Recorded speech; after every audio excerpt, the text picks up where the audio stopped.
बिस्मिल्लाहिर्रहमानिर्रहीम। Welcome to ZIK law academy. हमने UK constitution के काफी क्वेश्चन कर लिए हैं। आज हमारे पास यूके कॉन्स्टिट्यूशन का एक और इम्पोर्टेंट क्वेश्चन है, House of Lords composition and functions. ठीक है, आज हम हाउस ऑफ लॉर्ड्स को पढ़ेंगे, उसकी कंपोजिशन को पढ़ेंगे, इसके पावर्स एंड फंक्शंस को पढ़ेंगे। ठीक है, ये एक इम्पोर्टेंट लेक्चर है, टॉपिक है पंजाब यूनिवर्सिटी के एनुअल एग्जाम्स के मुताबिक। तो मेरे चैनल को सब्सक्राइब करें और बेल आइकन को प्रेस करें ताकि आने वाली अपडेट्स आपको मिलती रहें। चलिए स्टार्ट करते हैं आज का lecture. Introduction. House of Lord क्या है? ठीक है, सबसे पहले तो हमें हाउस ऑफ लॉर्ड के बारे में जानना होगा कि हाउस ऑफ लॉर्ड क्या है। ठीक है, हाउस ऑफ लॉर्ड जो है वो अपर चैम्बर है ब्रिटिश पार्लियामेंट। ब्रिटिश पार्लियामेंट में बाइकैमरल लेजिस्लेचर है। ठीक है, टू चैम्बर्स पार्लियामेंट है। एक को हम कहते हैं अपर चैम्बर जो हाउस ऑफ लॉर्ड्स है। ठीक है, दूसरा लोअर चैम्बर जो जिसको कहते हैं हाउस ऑफ कॉमन्स। ठीक है, तो आज का हमारा जो लेक्चर है वो हाउस ऑफ लॉर्ड्स के बारे में, तो हम हाउस ऑफ लॉर्ड्स को डिस्कस करेंगे। हाउस ऑफ लॉर्ड्स को कहते हैं कि ये ओल्डेस्ट हाउस है दुनिया का। ठीक है, जब से जो डेमोक्रेसी आई उसमें जो पार्लियामेंट का सिस्टम आया, ठीक है, तो ये सबसे पुराना ओल्डेस्ट हाउस है दुनिया का। ठीक है, और ये इसकी जो एग्जिस्टेंस है वो मोर देन 1000 ईयर्स है। ठीक है, ये अपर हाउस है ब्रिटिश पार्लियामेंट का। और इसमें जो हाउस ऑफ लॉर्ड्स हैं वो हिरार्की बेस पे आते हैं, मतलब नस्ल दर नस्ल। ठीक है, और इसको हम हाउस ऑफ पीयर्स भी कहते हैं। ठीक है, हाउस ऑफ लॉर्ड जो है वो सेकंड चैम्बर है ब्रिटिश पार्लियामेंट का। और ये वर्क करता है हाउस ऑफ कॉमन्स के साथ, जिसमें वो लॉज बनाते हैं और जो गवर्नमेंट के एक्शंस है उसको कंट्रोल करते हैं। इसके बाद हम देखेंगे कि इसके टोटल नंबर्स कितने हैं, मतलब इसके जो मेंबर्स है हाउस ऑफ लॉर्ड्स के, उस टोटल मेंबर्स उसके कितने हैं।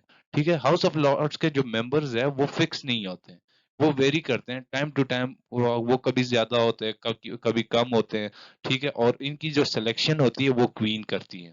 और इन दिनों मौजूदा वक्त में इनकी तादाद तकरीबन 800 है। ठीक है, इसके बाद हम नेक्स्ट पे चलते हैं।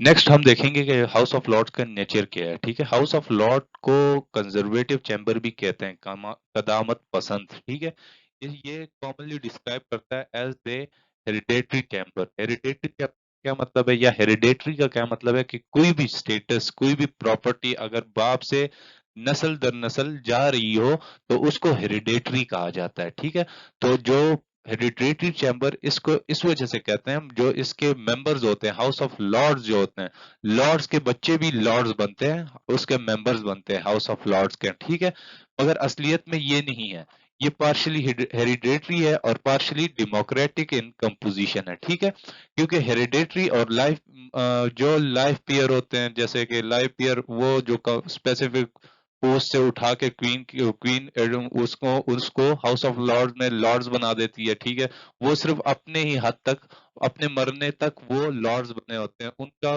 ये स्टेटस उनके बच्चों में ट्रांसफर नहीं होता। ठीक, इसी तरह जो दो ये हेरिडेटरी और लाइफ पीयर जो दोनों होते हैं वो क्राउन उनको अपॉइंट करती है on the advice of prime minister. इसके बाद हम डिस्क्वालिफिकेशन देखेंगे कि कौन कौन से बंदे हाउस ऑफ लॉर्ड्स के मेंबर नहीं बन सकते हैं। सबसे पहले तो अगर कोई बंदा इंसेन है, वो कोई उसके मतलब साउंड माइंडेड नहीं है, पागल है, तो वो उस हाउस ऑफ लॉर्ड मेंबर नहीं बन सकता। ठीक है, उसके बाद माइनर है, एक बच्चा हाउस ऑफ लॉर्ड्स का मेंबर नहीं बन सकता। कन्विक्ट क्रिमिनल पर्सन नहीं बन सकता। बैंक हो जिसके पास वो बैंक डिक्लेयर हो तो वो हाउस ऑफ लॉर्ड्स का मेंबर नहीं बन सकता। ठीक है, इसके बाद हम नेक्स्ट पे चलते हैं। भी हम हाउस ऑफ लॉर्ड पोजीशन के बारे में बात करते हैं। ठीक है, हाउस ऑफ लॉर्ड जो है वो 7 कैटेगरीज में डिवाइड हुआ है, या उसकी 7 कैटेगरीज है। सबसे पहले तो हेरिडेटरी पेयर्स जो होते हैं। ठीक है, ये पेयर्स मतलब इसका हेरिडेटरी पेयर्स का ये मतलब है कि जो नस्ल दर नस्ल वो स्टेटस जा रहा होता है। ठीक है, सबसे पहले अगर बाप लॉर्ड है, हाउस ऑफ लॉर्ड का मेंबर है, तो उसका बच्चा भी हाउस ऑफ लॉर्ड का मेंबर होगा। ठीक है, हेरिडेटरी पेयर्स मतलब इसका ये है कि before 1999 the hereditary pairs constitute करता था हाफ ऑफ द या 750 मेंबर्स होते थे। ठीक है, मगर जब हाउस ऑफ लॉर्ड्स एक्ट 1999 आया तो ओनली 92 हेरिडेटरी पेयर्स को राइट मिला कि वो बैठ सके, वोट कर सके हाउस ऑफ लॉर्ड्स में। ठीक है, इस एक्ट की वजह से जो बकाया मेंबर्स थे वो हट गए, उन्होंने वो हाउस ऑफ लॉर्ड से निकल गए। ठीक है, इसके बाद रिप्रेजेंटेटिव पेयर्स ऑफ स्कॉटलैंड।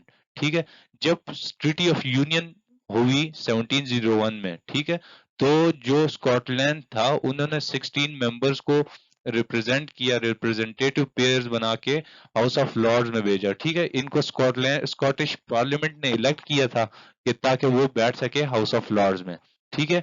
जब किंगडम ऑफ स्कॉटलैंड और जो किंगडम ऑफ इंग्लैंड थी जो कंबाइन हुई in the name of Britain, ठीक है, ग्रेट ब्रिटेन के नाम पे कंबाइन हुई, तो तब उन्होंने 16 मेंबर्स, मतलब ट्रीटी ऑफ यूनियन के मुताबिक 16 मेंबर्स वो इलेक्ट करते थे स्कॉटिश पार्लियामेंट जो थी, और उनको इस वजह से इलेक्ट करते थे ताकि वो बैठ सके हाउस ऑफ लॉर्ड्स में, ठीक है।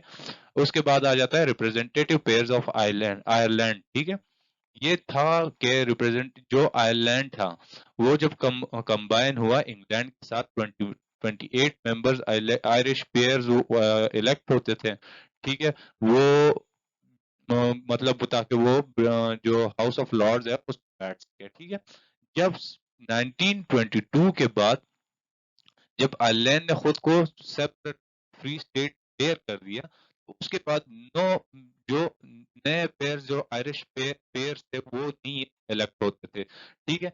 और वही 28 पेयर्स मरते दम तक उधर रहेंगे, ठीक है, या रहे थे। फिर उसके बाद लॉर्ड्स ऑफ अपील आ गए। लॉर्ड्स ऑफ अपील क्या होता है? लॉर्ड्स ऑफ अपील वो पेयर्स होते थे, लॉ पेयर्स होते थे, ठीक है, लॉ लॉर्ड्स होते थे, ठीक है। जो उनकी टोटल तादाद 9 थी, 9 है, ठीक है। और वो किस वजह से अपॉइंट होते थे यूनाइटेड किंगडम में? वो एपलेट जुरिस्डिक्शन के मुताबिक, जुरिस्डिक्शन एक्ट 1872 के मुताबिक वो जुडिशियल फंक्शंस को परफॉर्म करने के लिए अपॉइंट होते थे, ठीक है। इसके बाद हम नेक्स्ट इसके पेयर्स पे जाते हैं। नेक्स्ट हमारे पास आ जाता है स्पिरिचुअल पेयर्स, ठीक है। स्पिरिचुअल पेयर्स कौन होते हैं? स्पिरिचुअल पेयर्स मतलब बिशप्स जो होते हैं, जो पादरी होते हैं, ठीक है। टोटल 26 बिशप्स होते हैं, ठीक है, हाउस ऑफ लॉर्ड्स में, जिसमें 2 सीनियर बिशप्स होते हैं, आर्चबिशप्स बिशप्स और आर्चबिशप्स बिशप्स ऑफ यॉर्क और आर्चबिशप्स बिशप्स ऑफ कैंटरबरी, ठीक है। जो इसमें जो 24 जो 24 और बिशप्स होते हैं चर्च ऑफ इंग्लैंड के, ठीक है, सीनियर बिशप्स होते हैं। सबसे बड़े जो बिशप्स होते हैं आर्च बिशप्स ऑफ यॉर्क, ठीक है, और उससे भी बड़ा कैंटरबरी, ठीक है।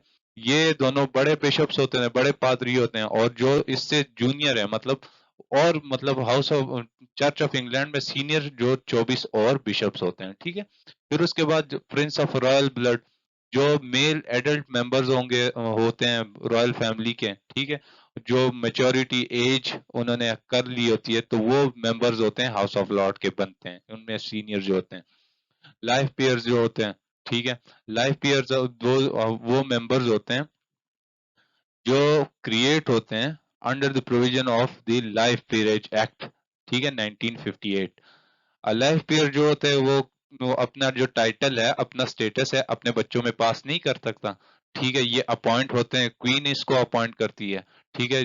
प्राइम मिनिस्टर इनको नॉमिनेट करता है। मतलब इसका ये है कि जो क्वीन होगी वो एडवाइस प्राइम मिनिस्टर के एडवाइस पे उनको अपॉइंट करती है, ठीक है, लाइफ पेयर्स को। और लाइफ पेयर जो होते हैं वो मतलब जो लाइफ पेयर्स कौन होते हैं? लाइफ पेयर्स वो पेयर्स होते हैं जो अपने किसी स्पेसिफिक काम या जो सरकारी काम है, ठीक है, उसमें आला ओहदे पर होते हैं और रिटायर हुए होते हैं, या कोई मिनिस्टर्स, ठीक है, और ये अपॉइंट होते हैं लाइफ पेयर, ठीक है। ये एज अ लॉर्ड एक्ट करते हैं, इनको क्वीन अपॉइंट करती है, ठीक है। इसके बाद नेक्स्ट पे चलते हैं। नेक्स्ट हमारे पास आ जाता है privileges of house of Lord, ठीक है। हम हाउस ऑफ लॉर्ड के पास भी काफी प्रिविलेजेस हैं, ठीक है। उनके पास फ्रीडम ऑफ स्पीच होती है, वो house of floor of the house में फ्रीली डिबेट कर सकते हैं किसी भी इशू पे, ठीक है, ओपनली एक्सप्रेस कर सकते हैं, इनके जो व्यूज होते हैं उनको एक्सप्रेस कर सकते हैं फ्रीली, उनको फ्रीडम ऑफ स्पीच मिली होती है, उनको फ्रीडम ऑफ अरेस्ट होती है, ठीक है। जो उनको पार्लियामेंट के सेशन के दौरान अरेस्ट नहीं किया जा सकता किसी भी बात पे, ठीक है। और इनको फ्री एक्सेस होता है सौरन तक, जो सौरन होता है उस तक फ्री एक्सेस होते हैं, ताकि वो डिस्कस कर सकें पब्लिक अफेयर्स को। और ये अपनी कंपोजिशन को भी डिटरमाइन कर सकते हैं कि अपनी कंपोजिशन जो उनकी स्ट्रेंथ है उसको बढ़ा सकते हैं, कम भी कर सकते हैं, ठीक है। और ये अपनी ओपिनियन को पब्लिश भी कर सकते हैं, ठीक है। और जो ये ट्रायल कर सकते हैं इम्पीचमेंट के केसेस को जो उसको फॉरवर्ड किए होते हैं हाउस ऑफ कॉमन्स ने, ठीक है। इसके बाद हम नेक्स्ट इसकी पावर्स एंड फंक्शंस देखते हैं। अगर हम हाउस ऑफ लॉर्ड्स के पावर एंड फंक्शंस को देखें तो हाउस ऑफ जो लॉर्ड्स हैं तो उसके कुछ खासे पावर्स एंड फंक्शन नहीं है, क्योंकि पार्लियामेंट एक्ट जब 1911 आया तो इसके अगर लेजिस्लेटिव फंक्शंस को देखें तो उसके पावर्स बिल्कुल लिमिटेड हो गई थी, ठीक है, खत्म हो गई थी।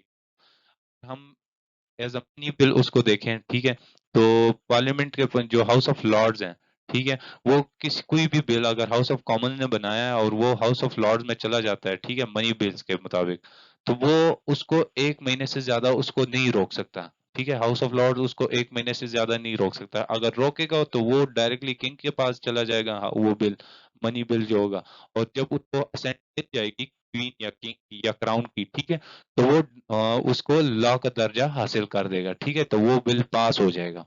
अगर हम नॉन मनी बिल्स के मुताबिक देखें तो नॉन मनी बिल्स में थोड़ा सा इफेक्टिव है, ठीक है, हाउस ऑफ लॉर्ड्स थोड़ा सा इफेक्टिव है मगर इतना भी इफेक्टिव नहीं है, क्योंकि अगर कोई भी ऐसा non money bill House of Common pass करता है, ठीक है, और वो हाउस ऑफ लॉर्ड में चला जाता है, तो हाउस ऑफ लॉर्ड उसको सिर्फ 1 साल, एक कैलेंडर ईयर के लिए या एक एक दो सेशंस के लिए वो उसको रोक सकता है, ठीक है, मगर उससे ज्यादा होगा तो वो फिर जब रॉयल असेंट हासिल कर लेगा तो वो बिल पास हो जाएगा, ठीक है।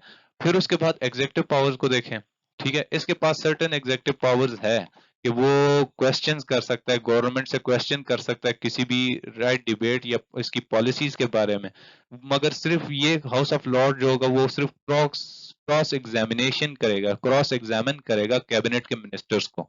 फिर उसके बाद जुडिशियल फंक्शंस को देखें तो हाउस ऑफ लॉर्ड्स के पास 3 जुडिशियल पावर्स है, ठीक है, तो सबसे पहले वो उसके पास ये जुडिशियल पावर है कि वो किसी भी power to trial hear the case, किसी मतलब किसी भी केस को सुन सकता है if they are involve in any activities against national interest. अगर वो इस तरह किसी भी केस को सुन सकता है जिस नेशनल इंटरेस्ट हो, ठीक है, अगेंस्ट नेशनल इंटरेस्ट हो, ठीक है, उसके बाद ये एक्ट करता है, highest court of appeal act करता है यूनाइटेड किंगडम में, ठीक है, उसके बाद इसके पास ये जुडिशियल पावर है कि वो इम्पीचमेंट के केसेस सुन सकता है, जो सुनता है जिस जो हाउस ऑफ कॉमन्स ने उस तरफ फॉरवर्ड किए होते हैं, ठीक है।